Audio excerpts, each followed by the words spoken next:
Yeah, it's just, I just want to briefly start by talking about I'm from Brighton and Hove, the successes of Brighton and Hove in two campaigns earlier this year. Defend council housing. We successfully turned over the local council who wanted to farm out the council housing stock. The DCH campaign was an overwhelming success, so like 70% voted against farming out the council housing stock, of which the backbone of that campaign was Respect membership.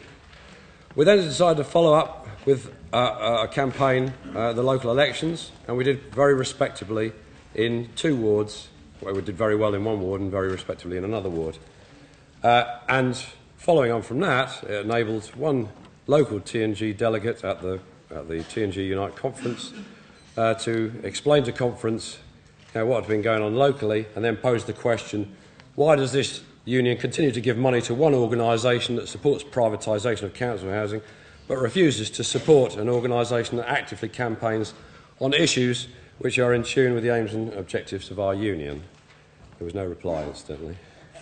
However, my point is, with regard to this motion and the amendment regarding the voting criteria, is that many of the people who turned up for both these campaigns were not regular attenders at branch meetings. They were fully paid up members, or members that would have been fully paid up if they were reminded, but they were not what you call sort of bedrock meeting attenders.